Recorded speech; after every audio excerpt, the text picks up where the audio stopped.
Olá a todos! A semana que se encerra hoje foi mais uma vez positiva para os principais mercados acionários ao redor do mundo, que ainda contempla alguma volatilidade por conta do aumento de novos casos da Covid-19 em algumas economias do mundo, em particular nos Estados Unidos, mas que nessa semana, assim como nas semanas anteriores, vem reagindo positivamente às expectativas de recuperação econômica de algumas das principais economias globais, como economias norte-americanas, algumas economias europeias, a economia chinesa e também, internamente, a economia brasileira. Nesse sentido, tivemos uma semana com agenda importante aqui no Brasil, com as vendas no varejo subindo 13,9% no mês de maio na comparação com o mês de abril, sendo que o varejo ampliado, que contempla também a venda de veículos automotores, subiu 19,6%. Apesar disso, em base analisado, ou seja, na comparação com maio do ano passado, os números ainda são negativos, com uma queda de 7,2% no varejo e de 14,1% no varejo ampliado, que contempla a venda de automóveis.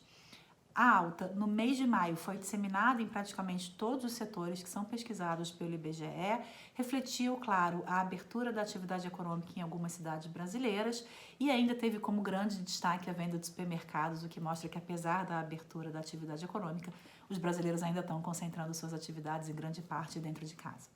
Além disso, foi divulgado também o IPCA relativo ao mês de junho, com uma inflação de 0,26% na comparação com uma deflação de 0,38% no mês de maio. A explicação para essa mudança no sinal da inflação e esse número um pouco acima do que havia sido observado anteriormente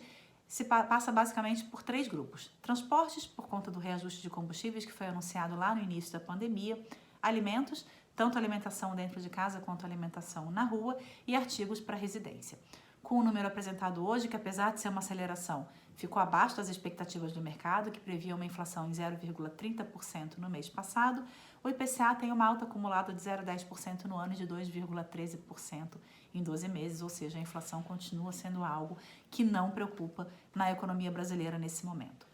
Lá fora, a agenda também foi importante, com destaque para os pedidos semanais de auxílio-desemprego nos Estados Unidos, que registraram uma queda de 99 mil pedidos na semana encerrada no dia 4 de julho, atingindo com isso 1.300.000 pedidos de desemprego, abaixo do esperado, que era o número de 1.380.000. Essa foi a maior queda nas reivindicações de pedido de auxílio-desemprego no país nas últimas 4 semanas, o que, claro, acabou sendo bem recebido pelos mercados. A Europa também contou com uma agenda importante, com a produção industrial na Alemanha, por exemplo, subindo 7,8% no mês de maio, vendas do varejo na zona do euro subindo 17,8% também no mês de maio, dando sequência, portanto, aos indicadores que a gente tem visto nas últimas semanas, melhores, muito melhores do que o esperado nas economias europeias. Apesar disso, a Comissão Europeia ajustou a sua projeção para o PIB de 2020 da União Europeia como um todo, que agora é de uma queda de 8,7%. Há 3 meses atrás, essa projeção era de uma recessão de 7,7%, piorando, portanto, as expectativas para o fechamento do ano por lá. Com tudo isso, uma semana com semanas positivas, mas também com semanas negativas, com algumas revisões para baixo de crescimento. Tivemos alguma volatilidade nos mercados, mas no final das contas, o sinal positivo prevaleceu. Agora há pouco, a Bolsa subia 0,46% aos 99.619 pontos e, com isso, na semana que se encerra hoje, o Ibovespa acumulava até o momento da gravação desse vídeo uma alta de 2,95% e no mês de julho a alta acumulada era de 4,8%. Com isso, as perdas do ano de 2020 diminuem um pouco mais e agora estão em 13,86%. O dólar agora há pouco também era cotado a R$ 5,34, uma alta semanal de 0,42%, mas o mês de julho tem sido de queda para a moeda norte-americana, que até aqui tem uma queda de 1,74%. Apesar disso, o ano ainda é de grande apreciação do dólar em relação ao real e a alta acumulada até o momento da gravação desse vídeo era de 33% no ano de 2020.